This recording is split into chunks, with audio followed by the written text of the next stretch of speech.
মামুন, 1 বছর হলো তোমার বাবা মারা গেছে, তোমার মনে আছে? এক লায়লা মামুনের কাহিনী দেখতে দেখতেই বাংলাদেশের মানুষ সব বিরক্ত। তবে মামুন লায়লার কাহিনী শেষ হলেও লায়লা খালাম্মা 2 দিন পর পর টিকটকার নিয়ে আইসা নতুন নাটক শুরু করে, আর টোকাই পোকাই টিকটকার নিয়ে আইসা ভিডিও বানায়। এখন আবার পাবনা থেকে দীর্ঘদিনের এক পাগল নিয়ে আইসা সোশ্যাল মিডিয়ায় পাগলামি শুরু করছে, নতুন ভাবে ভাইরাল হওয়ার নাটক। সঠিক বলেছেন। তবে খালাম্মা, আপনার নাটক দেখতে দেখতে বাংলাদেশের মানুষ এখন বিরক্ত। প্রত্যেকদিন ফোন করে, প্রত্যেকদিন ডিস্টার্ব করে।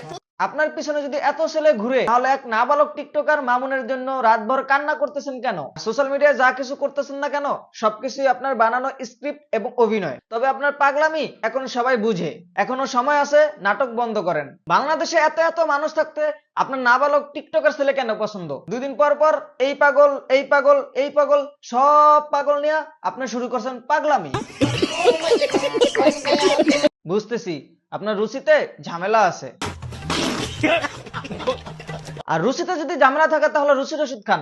সোশ্যাল মিডিয়ায় এসব পাগলামি নাটক বন্ধ করেন। সৃষ্টিকর্তা আপনাকে অনেক ধন সম্পদ দিয়েছে, তবে শুকরিয়া করেন। তবে খালাম্মা, নতুন বাংলাদেশ, নতুন কিছু ভাবেন, নতুন কিছু করেন, আপাতত নাটক বাদ দেন।